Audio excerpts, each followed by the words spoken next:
Assalamualaikum warahmatullahi wabarakatuh. Perkenalkan, nama saya Farhanali Nugraha. Di sini saya akan menjelaskan sebuah artikel yang berjudul Build Your Own Video Generation Web App Time Capsule yang dipublikasikan oleh Analytics Vidya. Artikel ini membahas bagaimana membangun sebuah aplikasi web berbasis generatif artificial intelligence atau generative AI yang mampu menghasilkan video secara otomatis berdasarkan foto pengguna. Aplikasi yang dibangun ini diberi nama Time Capsule, yaitu sebuah aplikasi yang memungkinkan pengguna untuk melihat dirinya seolah-olah itu hidup pada periode sejarah tertentu ataupun bahkan di masa depan. Di bagian pertama ini, artikel memperkenalkan aplikasi Time Capsule.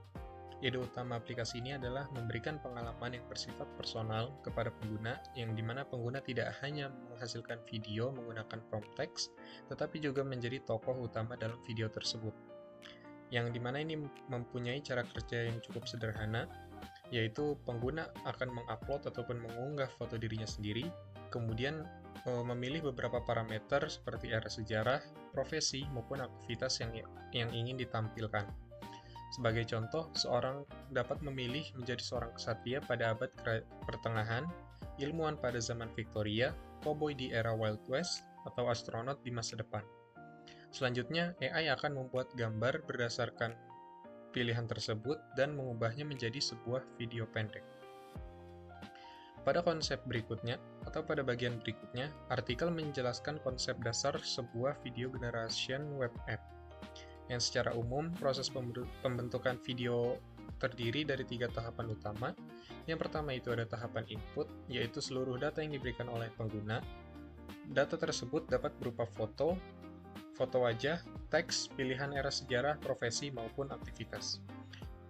Kemudian, tahapan keduanya itu adalah AI processing atau transformation, yang dimana pada tahap ini, model AI akan memproses seluruh input yang diberikan untuk menghasilkan visual yang baru yang sesuai dengan konteks.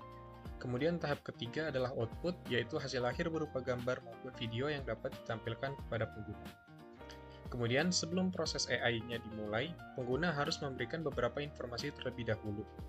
Seperti input yang digunakan dalam aplikasi itu meliputi foto pengguna, etnis, era atau periode tertentu, profesi, aktivitas yang akan dilakukan. Yang dimana seluruh informasi tersebut akan digunakan sebagai panduan bagi model AI agar hasil yang dihasilkan lebih realistis dan sesuai dengan karakter yang diinginkan.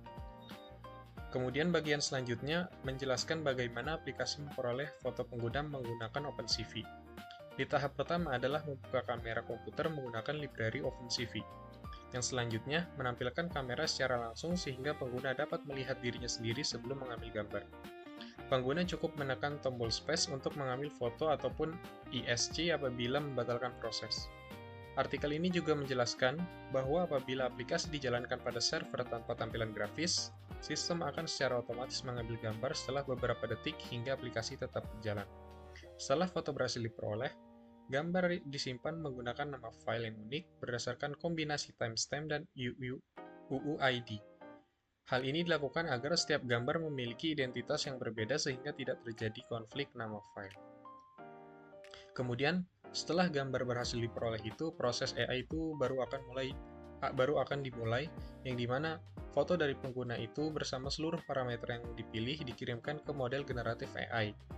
Model kemudian menghasilkan gambar baru sesuai dengan karakter yang dipilih oleh pengguna. Sebagai contohnya itu, apabila pengguna memilih era Romawi dan profesi sebagai prajurit, maka AI akan menghasilkan gambar yang menampilkan pengguna mengenakan pakaian khas Romawi dengan latar belakang yang sesuai. Kemudian hasil gambar tersebut nantinya menjadi dasar dalam proses pembuatan video.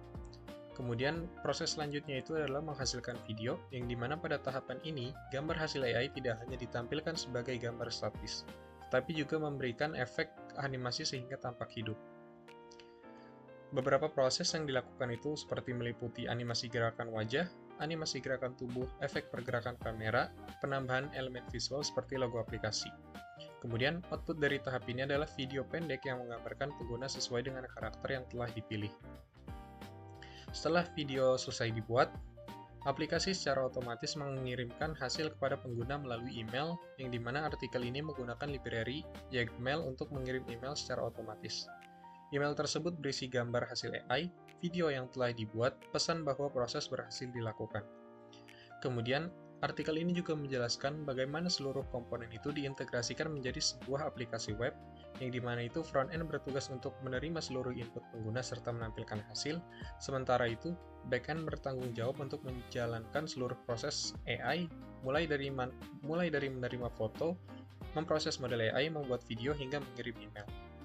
Kemudian, dalam membangun aplikasi video generation, terdapat beberapa tantangan yang perlu diperhatikan itu. Yang pertama ada ukuran model AI, kemudian yang kedua ada waktu inferensi yang cukup lama, yang ketiga adalah kebutuhan perangkat keras, dan selain itu juga pengembang juga harus mengelola file gambar dan video yang dihasilkan, serta memperhitungkan biaya apabila menggunakan layanan AI berbasis cloud ataupun API berbayar. Di sini saya akan menjelaskan langkah-langkah pembuatan video atau time capsule dari foto saya sendiri. Di sini yang pertama saya akan meminta Gemini untuk membuat prompt yang nanti akan kita gunakan untuk membuat video.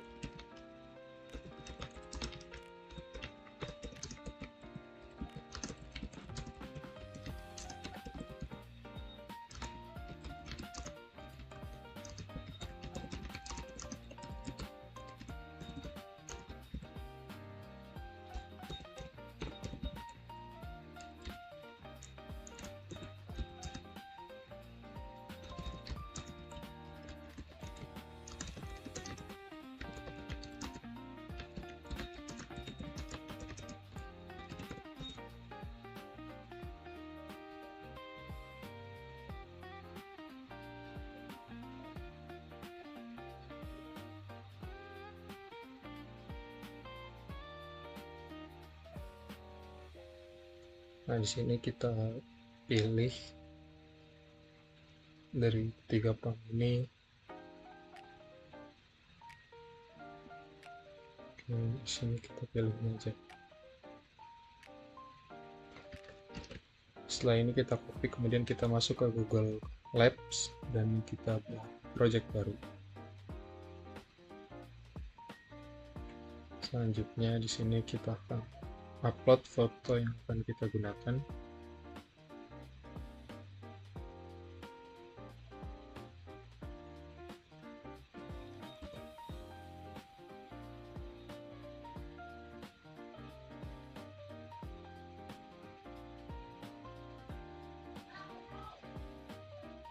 Di sini kita klik tambahkan perintah, lalu kita paste prompt yang sudah tadi di-generate oleh Gemini.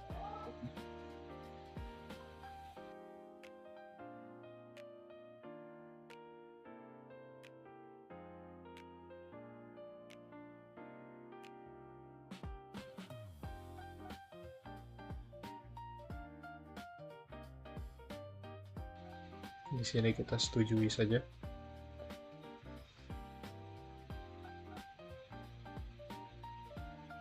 Dan ya, kita akan tunggu hasil dari video yang akan dibuat oleh Google Labs ini.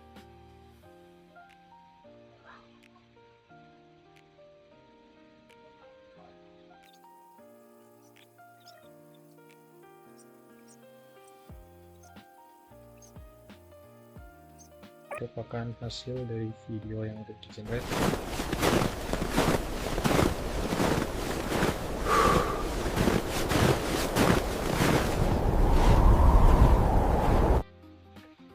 Ya, di sini merupakan hasilnya. Jadi tadi kita sudah minta kalau promptnya itu pendakian gunung di Pegunungan Alpen.